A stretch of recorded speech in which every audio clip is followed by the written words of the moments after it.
35 संसद की वित्तीय समितियां। 1 प्राक्कलन समिति। इस समिति में लोकसभा के 30 सदस्य होते हैं। इसमें राज्यसभा के सदस्यों को शामिल नहीं किया जाता है। समिति के सदस्यों का चुनाव प्रत्येक वर्ष आनुपातिक प्रतिनिधित्व के अनुसार एकल संक्रमणीय मत के माध्यम से किया जाता है। इसके सदस्यों का कार्यकाल 1 वर्ष का होता है। ये समिति सरकारी खर्च में कैसे कमी लाई जाए, संगठन में कैसे कुशलता लाई जाए तथा प्रशासन में कैसे सुधार किए जाए आदि विषयों पर रिपोर्ट देती है। प्राक्कलन समिति के प्रतिवेदन पर सदन में बहस नहीं होती है, परंतु ये समिति अपना कार्य वर्ष भर करती है और अपना दृष्टिकोण सदन के समक्ष रखती है। 2 लोक लेखा समिति।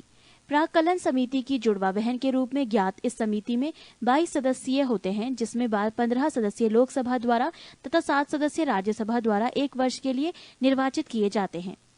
1967 ईस्वी से स्थापित तथा प्रथा के अनुसार इस समिति के अध्यक्ष के रूप में विपक्ष के किसी सदस्य को नियुक्त किया जाता है। लोक लेखा समिति में राज्यसभा के सदस्यों से को सह सदस्य माना जाता है तथा उन्हें मत देने का अधिकार प्राप्त नहीं है। लोक लेखा समिति का मुख्य कार्य। 1 ये समिति भारत के नियंत्रक महालेखा परीक्षक द्वारा किया गया लेखा परीक्षण संबंधी प्रतिवेदनों की जांच करती है।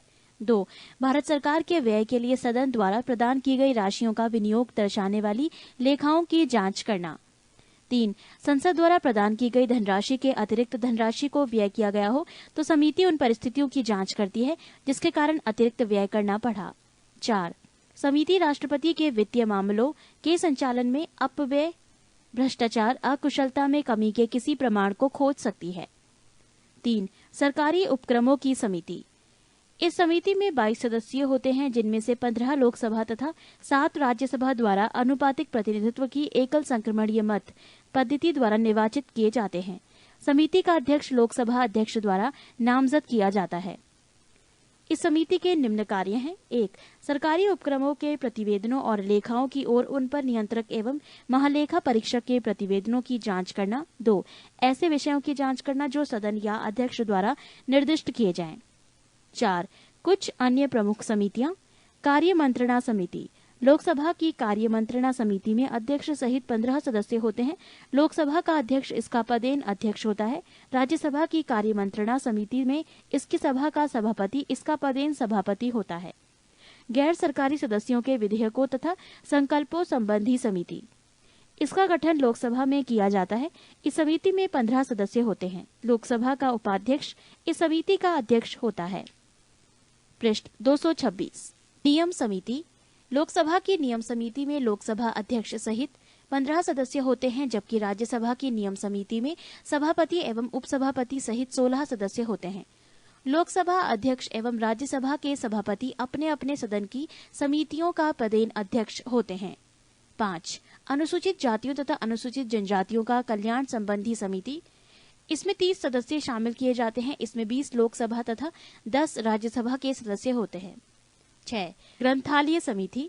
इसमें 9 सदस्य होते हैं।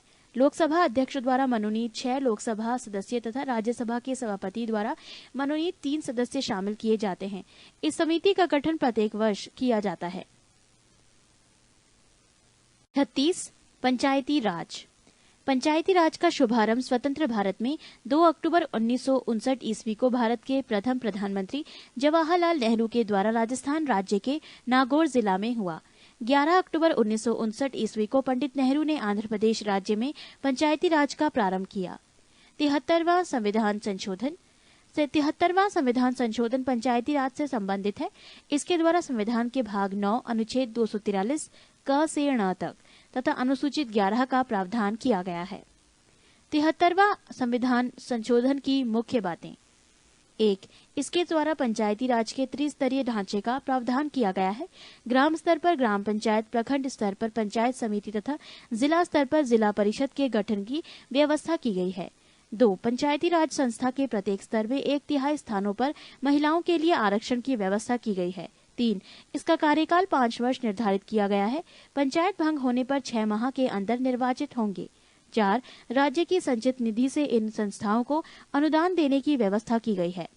नोट 73वें संविधान संशोधन के बाद पंचायती राज अधिनियम का निर्माण करने वाले प्रथम राज्य कर्नाटक है।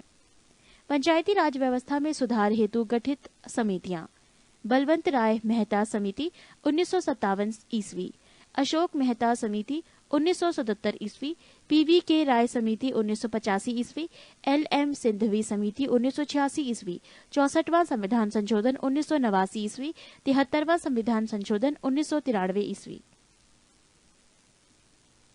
74वां संविधान संशोधन 74वां संविधान संशोधन नगर पालिकाओं से संबंधित है। इसके द्वारा संविधान के भाग 9 का अनुच्छेद 243 त से य 6 तक एवं 12वीं अनुसूची का प्रावधान किया गया है। 74वां संविधान संशोधन की मुख्य बातें: नगर पालिकाओं में महिलाओं के लिए 1/3 भाग स्थान आरक्षित है। नगर पालिकाओं में अनुसूचित जाति तथा जनजाति के लिए भी आरक्षण की व्यवस्था की गई है। नगरीय संस्थाओं का कार्यकाल 5 वर्ष का होगा।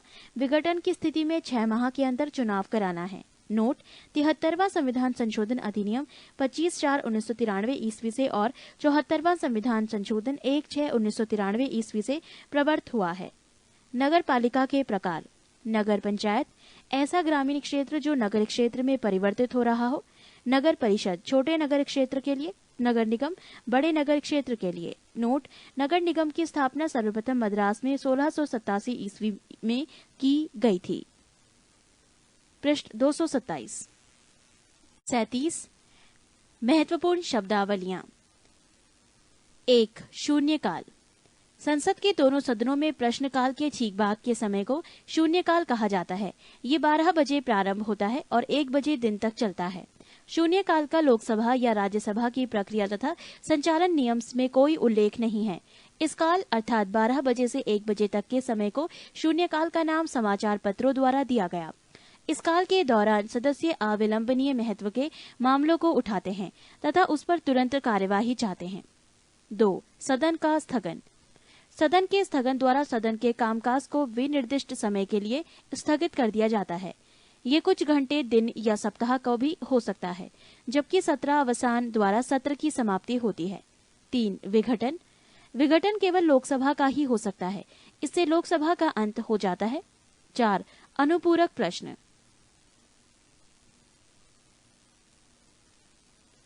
सदन में किसी सदस्य द्वारा अध्यक्ष की अनुमति में किसी विषय जिसके संबंध में उत्तर दिया जा चुका है के स्पष्टीकरण हेतु अनुपूरक प्रश्न पूछने की अनुमति प्रदान की जाती है। 5. तारांकित प्रश्न।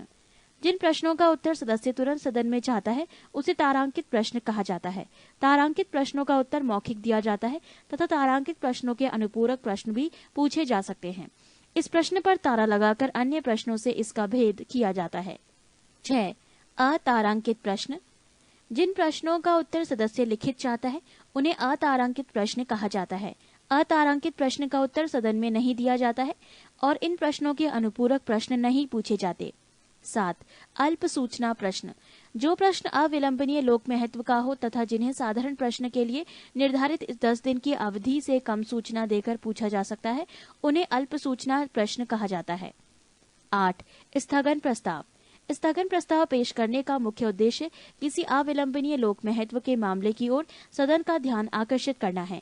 जब इस प्रस्ताव को स्वीकार कर लिया जाता है तब सदन अविलंबनीय लोक महत्व के निश्चित मामले पर चर्चा करने के लिए सदन का नियमित कार्य रोक देता है।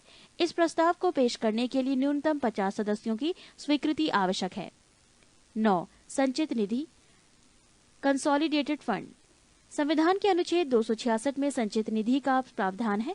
संचित निधि से धन संसद में प्रस्तुत अनुदान मांगों के द्वारा ही व्यय किया जाता है।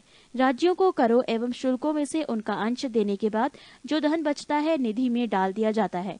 राष्ट्रपति, उपराष्ट्रपति, नियंत्रक एवं महालेखा परीक्षक आदि के वेतन तथा भत्ते इसी निधि पर भारित होते हैं। 10. आकस्मिक निधि कॉन्टिजेंसी फंड। संविधान के अनुच्छेद 267 के अनुसार भारत सरकार एक आकस्मिक निधि की स्थापना करेगी। इसमें जमा धनराशि का व्यय निधि द्वारा स्थापित प्रक्रिया के द्वारा अनुसार किया जाता है। संसद की स्वीकृति के बिना इस मद से धन नहीं निकाला जा सकता है। विशेष परिस्थितियों में राष्ट्रपति अग्रिम रूप से इस निधि से धन निकाल सकते हैं। 11. आधे घंटे की चर्चा। जिन प्रश्नों का उत्तर सदन में दे दिया गया हो उन प्रश्नों से उत्पन्न होने वाले मामलों पर चर्चा लोकसभा में सप्ताह में 3 दिन यथा सोमवार, बुधवार या तथा शुक्रवार की बैठक के अंतिम आधे घंटे में की जा सकती है। राज्यसभा में ऐसी चर्चा किसी दिन जिसे सभापति नियत करें, सामान्यतः 5 बजे से 5:30 बजे के बीच की जा सकती है। ऐसी चर्चा का विषय पर्याप्त लोक महत्व का होना चाहिए तथा विषय हाल के किसी तारांकित, अतारांकित या अल्प सूचना का प्रश्न रहा हो और जिसके उत्तर के किसी तथ्यात्मक मामले का स्पष्टीकरण आवश्यक हो। पृष्ठ 228। ऐसी चर्चा को उठाने की सूचना कम से कम 3 दिन पूर्व दी जानी चाहिए। 12. अल्पकालीन चर्चाएं। भारत में इस प्रथा की शुरुआत 1953 ईस्वी के बाद हुई। इसमें लोक महत्व के प्रश्न पर सदन का ध्यान आकर्षित किया जाता है। ऐसी चर्चा के लिए स्पष्ट कारणों सहित सदन के महासचिव को सूचना देना आवश्यक होता है। इस सूचना पर कम से कम 2 अन्य सदस्यों के हस्ताक्षर होना भी आवश्यक है। 13. विनियोग विधेयक। विनियोग विधेयक में भारत की संचित निधि पर भारत व्यय की पूर्ति के लिए अपेक्षित धन तथा सरकार के खर्च हेतु अनुदान की मांग शामिल होती है। भारत की संचित निधि में से कोई धन विनियोग विधेयक के अधीन ही निकाला जा सकता है। 14. लेखा अनुदान। जैसा कि विदित है, विनियोग विधेयक के पारित होने के बाद ही भारत की संचित निधि से कोई रकम निकाली जा सकती है, किंतु सरकार को इस विधेयक के पारित होने के पहले भी रुपयों की आवश्यकता हो सकती है। अनुच्छेद 116 क के अंतर्गत लोकसभा लेखा अनुदान वोट ऑन अकाउंट पारित कर सरकार के लिए एक अग्रिम राशि मंजूर कर सकती है, जिसके बारे में बजट विवरण देना सरकार के लिए संभव नहीं है। 15. वित्त विधेयक फाइनेंस बिल। संविधान के अनुच्छेद 112 वित्त विधेयक को परिभाषित करता है। जिन वित्तीय प्रस्तावों को सरकार आगामी वर्ष के लिए सदन में प्रस्तुत करती है, उन वित्तीय प्रस्तावों को मिलाकर वित्त विधेयक की रचना होती है। सामान्यतः वित्त विधेयक उस विधेयक को कहते हैं जो राजस्व या व्यय से संबंधित होता है। संसद में प्रस्तुत सभी वित्त विधेयक धन विधेयक नहीं हो सकते हैं। वित्त विधेयक धन विधेयक है या नहीं, इसे प्रमाणित करने का अधिकार केवल लोकसभा अध्यक्ष को है। 16. धन विधेयक। संसद में राजस्व एकत्र करने अथवा अन्य प्रकार से धन से संबद्ध विधेयक को धन विधेयक कहते हैं। संविधान के अनुच्छेद 110(1) के उपखंड क से 6 तक में उल्लेखित विषयों से संबंधित विधेयकों को धन विधेयक कहा जाता है। धन विधेयक केवल लोकसभा में ही पेश किया जाता है। धन विधेयक को राष्ट्रपति पुनः विचार के लिए लौटा नहीं सकता है। 17. अनुपूरक अनुदान। यदि विनियोग विधेयक द्वारा किसी विशेष सेवा पर चालू वर्ष के लिए व्यय किए जाने के लिए प्राधिकृत कोई राशि अपर्याप्त पाई जाती है या वर्ष के बजट में उल्लिखित न की गई और किसी नई सेवा पर खर्च की आवश्यकता उत्पन्न हो जाती है, तो राष्ट्रपति एक अनुपूरक अनुदान संसद के समक्ष पेश करवाएगा। अनुपूरक अनुदान और विनियोग विधेयक दोनों के लिए एक ही प्रक्रिया विहित की गई है। 18. बजट सत्र। ये सत्र फरवरी के दूसरे या तीसरे सप्ताह के सोमवार को आरंभ होता है। इसे बजट सत्र इसलिए कहते हैं कि इस सत्र में आगामी वित्तीय वर्ष का अनुमानित बजट प्रस्तुत, विचारित और पारित किया जाता है। 19. सामूहिक उत्तरदायित्व।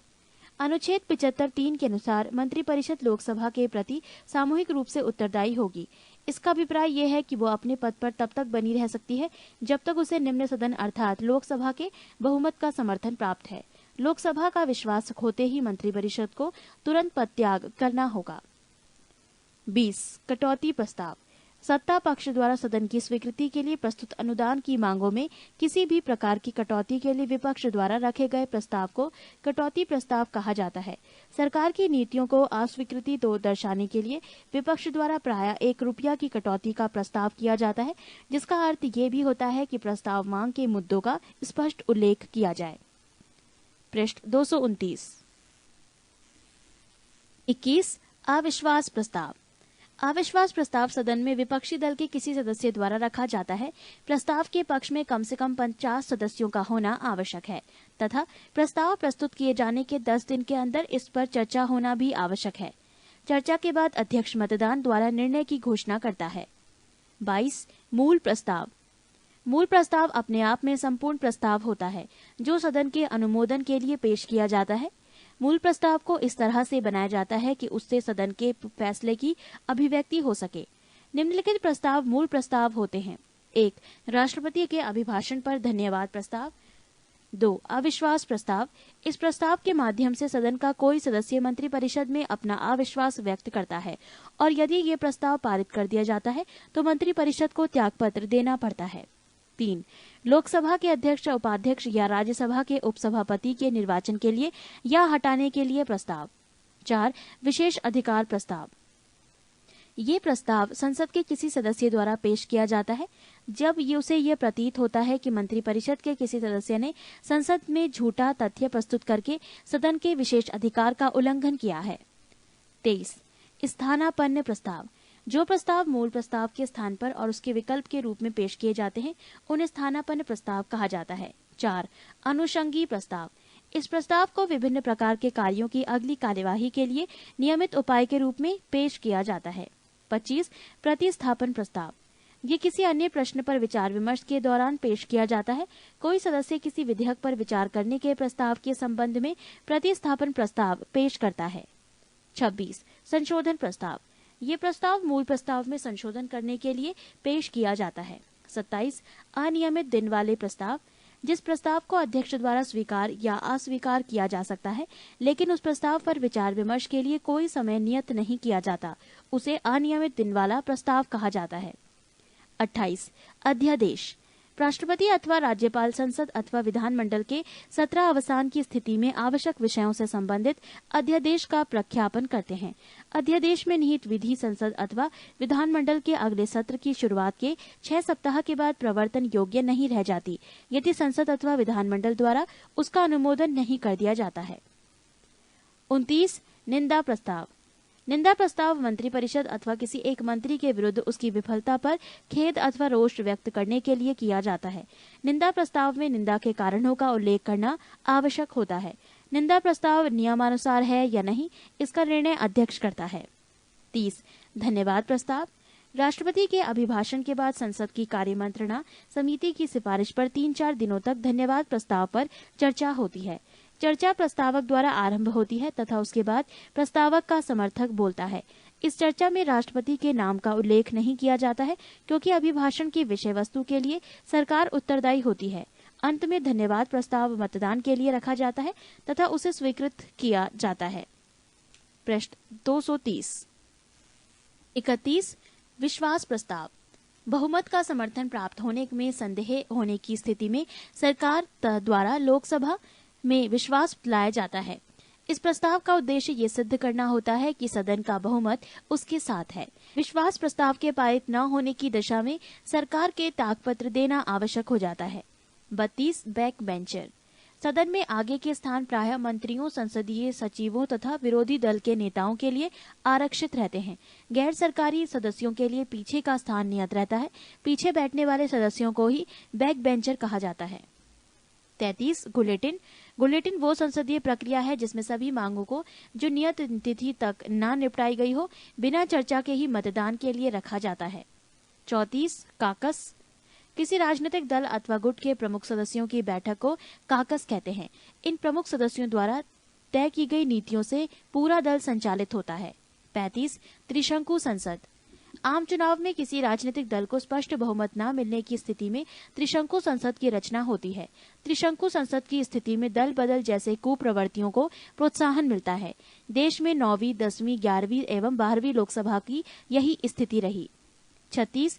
नियम 193। इस नियम के अंतर्गत सदस्य अत्यावश्यक एवं अविलंबनीय विषय पर तुरंत अल्पकालिक चर्चा की मांग कर सकते हैं। ये नियम 1953 ईस्वी में बनाया गया था। इससे सदन की नियमावली में अविलंब चर्चा के लिए स्थगन प्रस्ताव के अतिरिक्त अन्य कोई साधन सदस्यों के पास न था, इसीलिए यह नियम बनाया गया। इसके अतिरिक्त सदस्य किसी भी सार्वजनिक महत्व के अविलंबनीय विषय पर अल्पकालिक चर्चा के लिए नोटिस दे सकते हैं। ये चर्चा किसी प्रस्ताव के माध्यम से नहीं होती। इसी कारण चर्चा के अंत में सदन में मत विभाजन नहीं होता। केवल सभी पक्ष के सदस्यों को संबद्ध विषयों पर अपने विचार प्रकट करने का अवसर मिलता है। 37. न्यायिक पुनर्विलोकन।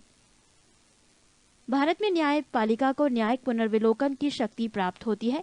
न्यायिक पुनर्विलोकन के अनुसार न्यायालयों को ये अधिकार प्राप्त है कि यदि विधानमंडल द्वारा पारित की गई विधियां अथवा कार्यपालिका द्वारा किए गए आदेश संविधान के प्रतिकूल है तो वो उन्हें निरस्त घोषित कर सकते हैं। 38. गढ़ पूर्ति क्योरम। सदन में किसी बैठक के लिए गणपूर्ति अथवा अध्यक्ष सहित कुल सदस्य संख्या का 10वां भाग होती है। बैठक शुरू होने के पूर्व यदि गणपूर्ति नहीं है तो गणपूर्ति घंटी बजाई जाती है। अध्यक्ष तभी पीठासीन होता है जब गणपूर्ति हो जाती है। 39 प्रश्नकाल। दोनों सदनों में प्रत्येक बैठक के प्रारंभ के 1 घंटे तक प्रश्न किए जाते हैं और उनके उत्तर दिए जाते हैं। इसे प्रश्नकाल कहा जाता है। प्रश्नकाल के दौरान सदस्यों को सरकार के कार्यों पर आलोचन प्रत्यालोचन का समय मिलता है। इसके 2 लाभ हैं। एक तो सरकार जनता की कठिनाइयों एवं अपेक्षाओं के प्रति सजग रहती है। दूसरे, इस दौरान सरकार अपनी नीतियों एवं कार्यक्रमों की जानकारी सदन को देती है। 40 दबाव समूह प्रेशर ग्रुप। व्यक्तियों के ऐसे समूह जिनके हित समान होते हैं दबाव समूह कहे जाते हैं। ये ग्रुप अपने हित के लिए शासन तंत्र पर विभिन्न प्रकार से दबाव बनाते हैं। 41 पंगु सत्र लेम डक सेशन। एक विधानमंडल के कार्यकाल की समाप्ति तथा दूसरे विधानमंडल के कार्यकाल की शुरुआत के बीच के काल में संपन्न होने वाले सत्र को पंगु सत्र कहा जाता है। ये व्यवस्था केवल अमेरिका में है। 42 सचेतक विप। राजनीतिक दल में अनुशासन बनाए रखने के लिए सचेतक की नियुक्ति प्रत्येक संसदीय दल द्वारा की जाती है। किसी विषय विशेष पर मतदान होने की स्थिति में सचेतक दल अपने सदस्यों को मतदान विषयक निर्देश देता है। सचेतक के निर्देशों के विरुद्ध मतदान करने वाले सदस्य के विरुद्ध दल बदल निरोध कानून के अंतर्गत कार्यवाही की जाती है। पृष्ठ 231। 35 आपात उपबंध।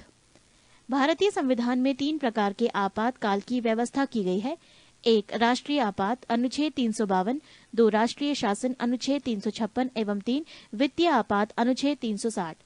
राष्ट्रीय आपात अनुच्छेद 352। इसकी घोषणा निम्नलिखित में से किसी भी आधार पर राष्ट्रपति के द्वारा की जाती है। 1 युद्ध, 2 बाह्य आक्रमण और 3 सशस्त्र विद्रोह। राष्ट्रीय आपात की घोषणा राष्ट्रपति मंत्रिमंडल की लिखित सिफारिश पर करता है। राष्ट्रीय आपात की उद्घोषणा को न्यायालय में प्रश्नगत किया जा सकता है। 44वें संशोधन द्वारा अनुच्छेद 352 के अधीन उद्घोषणा संपूर्ण भारत में या उसके किसी भाग में की जा सकती है। राष्ट्रीय आपात के समय राज्य सरकार निलंबित नहीं की जाती है, अपितु वो संघ की कार्यपालिका के पूर्ण नियंत्रण में आ जाती है। राष्ट्रपति द्वारा की गई आपात की घोषणा 1 माह तक प्रवर्तन में रहती है और यदि इस दौरान इसे संसद के 2/3 बहुमत से अनुमोदित करवा लिया जाता है तो वो 6 माह तक प्रवर्तन में रहती है। संसद इसे पुनः एक बार में 6 महीने तक बढ़ा सकती है। यदि आपात की उद्घोषणा तब तक की जाती है जब लोकसभा का विघटन हो गया हो या लोकसभा का विघटन 1 मास के अंतर्गत आपात उद्घोषणा का अनुमोदन किए बिना हो जाता है, तो आपात उद्घोषणा लोकसभा की प्रथम बैठक की तारीख से 30 दिन के अंदर अनुमोदित होना चाहिए, अन्यथा 30 दिन के बाद ये प्रवर्तन में नहीं रहेगी। यदि लोकसभा साधारण बहुमत से आपात उद्घोषणा को वापस लेने का प्रस्ताव पारित कर देती है तो राष्ट्रपति को उद्घोषणा वापस लेनी पड़ती है। आपात उद्घोषणा पर विचार करने के लिए लोकसभा का विशेष अधिवेशन तब आहूत किया जा सकता है जब लोकसभा की कुल सदस्य संख्या के 1/10 सदस्यों द्वारा लिखित सूचना लोकसभा अध्यक्ष को जब सत्र चल रहा हो या राष्ट्रपति को जब सत्र नहीं चल रहा हो दी जाती है। लोकसभा अध्यक्ष या राष्ट्रपति सूचना प्राप्ति के 14 दिनों के अंदर लोकसभा का विशेष अधिवेशन आहूत करते हैं। आपातकाल की उद्घोषणा के प्रभाव। जब कभी संविधान के अनुच्छेद 352 के अंतर्गत आपातकाल की उद्घोषणा होती है तो इसके ये प्रभाव होते हैं। 1 राज्य की कार्यपालिका शक्ति संघीय कार्यपालिका के अधीन हो जाती है। 2 संसद की विधायी शक्ति राज्य सूची से संबद्ध राज्य विषयों तक विस्तृत हो जाती है। 3 संविधान के अनुच्छेद 19 में दी गई स्वतंत्रताएं स्थगित हो जाती हैं। 4 राष्ट्रपति को यह अधिकार प्राप्त हो जाता है कि संविधान के अनुच्छेद 20 से 21 में उल्लिखित अधिकारों के क्रियान्वयन के लिए न्यायपालिका की शरण लेने के अधिकार को स्थगित कर दे। पृष्ठ 223। अनुच्छेद 352 के अधीन बाह्य आक्रमण के आधार पर आपात की प्रथम घोषणा चीनी आक्रमण के समय 26 अक्टूबर 1962 ईस्वी को की गई थी। ये उद्घोषणा 10 जनवरी 1968 ईस्वी को वापस ले ली गई। दूसरी बार आपात की घोषणा 3 दिसंबर 1971 ईस्वी को पाकिस्तान से युद्ध के समय की गई बाह्य आक्रमण के आधार पर।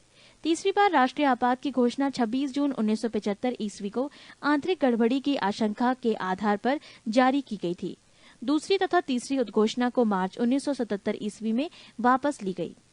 राज्य में राष्ट्रपति शासन। अनुच्छेद 356 के अधीन राष्ट्रपति किसी राज्य में ये समाधान हो जाने पर कि राज्य में संवैधानिक तंत्र विफल हो गया है अथवा राज्य संघ की कार्यपालिका के किन्हीं निर्देशों का अनुपालन करने में असमर्थ रहता है तो आपात स्थिति की घोषणा कर सकता है।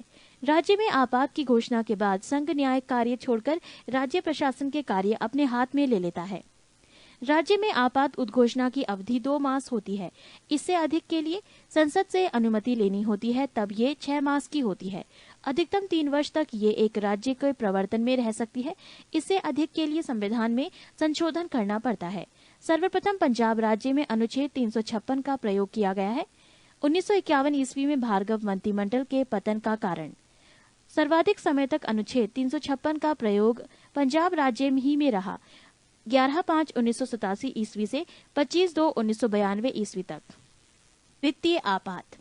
अनुच्छेद 360 के तहत वित्तीय आपात की उद्घोषणा राष्ट्रपति द्वारा तब की जाती है जब उसे विश्वास हो जाए कि ऐसी स्थिति विद्यमान है जिसके कारण भारत के वित्तीय स्थायित्व या साख को खतरा है।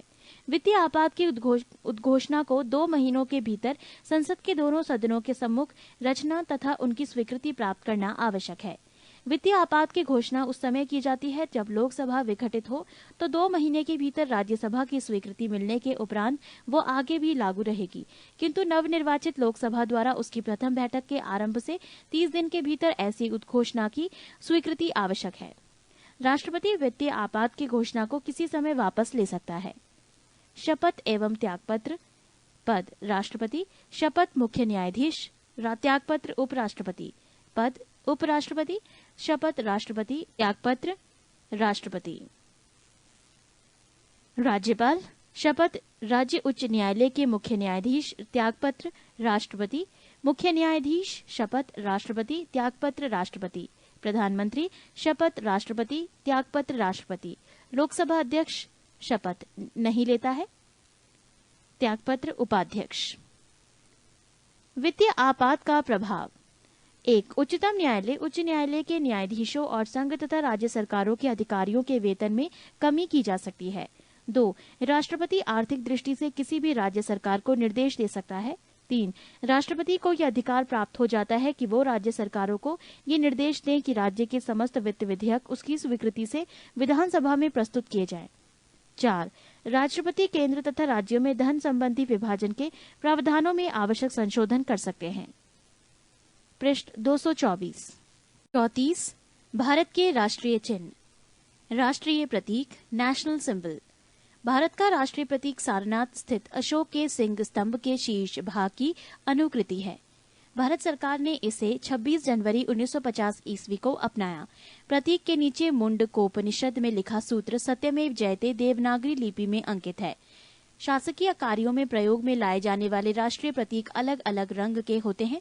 नीला राष्ट्रीय प्रतीक भारत के मंत्रियों द्वारा, लाल राष्ट्रीय प्रतीक राज्यसभा के सदस्यों के अधिकारियों द्वारा, हरा राष्ट्रीय प्रतीक लोकसभा के सदस्यों के द्वारा उपयोग में लाया जाता है। राष्ट्रीय ध्वज, नेशनल फ्लैग। 3 पट्टियां वाला तिरंगा, गहरा केसरिया ऊपर, सफेद बीच और गहरा हरा रंग सबसे नीचे है। सफेद पट्टी के बीच में नीले रंग का चक्र है जिसमें 24 तीलियां हैं तथा इसे सारनाथ में अशोक के सिंह स्तंभ पर बने चक्र से लिया गया है। ध्वज की लंबाई एवं चौड़ाई का अनुपात 3:2 है। भारत के संविधान सभा ने राष्ट्र ध्वज का प्रारूप 22 जुलाई 1947 को अपनाया। राष्ट्रीय ध्वज का केसरिया रंग जागृति, शौर्य तथा त्याग का, सफेद रंग सत्य एवं पवित्रता का एवं हरा रंग जीवन समृद्धि का प्रतीक है। भारतीय ध्वज संहिता 2002 के अनुसार सभी भारतीय नागरिकों एवं निजी संस्थाओं आदि को भी राष्ट्रीय ध्वज प्रदर्शन का अधिकार है। जनवरी 2004 को एक महत्वपूर्ण निर्णय में उच्चतम न्यायालय मुख्य न्यायाधीश BN खरे की अध्यक्षता में ने ये घोषणा की कि संविधान के अनुच्छेद 19(1)(a) के अधीन राष्ट्रीय ध्वज फहराना नागरिकों का मूल अधिकार है। नोट: भारत के राष्ट्रीय ध्वज का पहली बार प्रदर्शन 14 अगस्त 1947 की मध्य रात्रि में हुआ। राष्ट्रगान, नेशनल एंथम। रविंद्रनाथ ठाकुर द्वारा रचित जन गण मन को संविधान सभा ने 24 जनवरी 1950 ईस्वी को भारत का राष्ट्रगान अस्वीकार किया।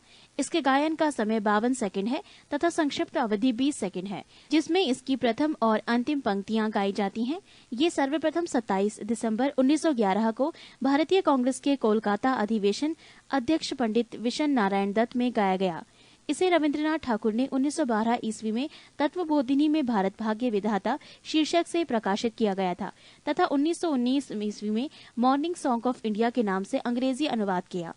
राष्ट्रगान के वर्तमान संगीतमय धुन को बनाने का श्रेय कैप्टन राम सिंह ठाकुर INA के सिपाही को जाता है।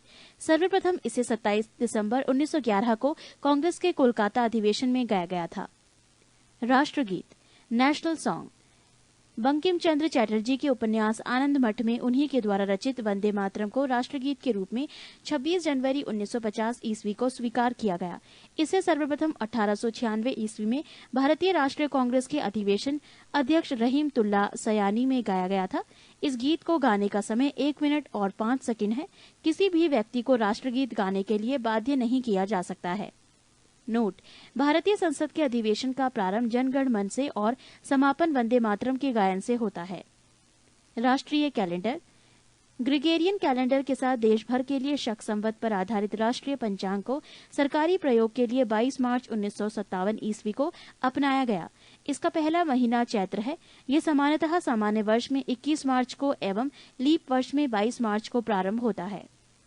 राष्ट्रीय पुष्प भारत का राष्ट्रीय पुष्प कमल, नेलम्बो, न्यूसीफेरा गार्टन है। राष्ट्रीय पक्षी भारत का राष्ट्रीय पक्षी मयूर, पावो क्रिस्टेटस है। राष्ट्रीय पशु भारत का राष्ट्रीय पशु बाघ, पैंथेरा टाइग्रिस लिन्नायस है। राष्ट्रीय फल आम, मैनिनगेरा इंडिका भारत का राष्ट्रीय फल है। राष्ट्रीय वृक्ष बरगद, फाइकस बेंगालिसिस भारत का राष्ट्रीय वृक्ष है। राष्ट्रीय जलीय जीव 5 अक्टूबर 2009 को डॉल्फिन को राष्ट्रीय जलीय जीव घोषित किया गया। पृष्ठ 225।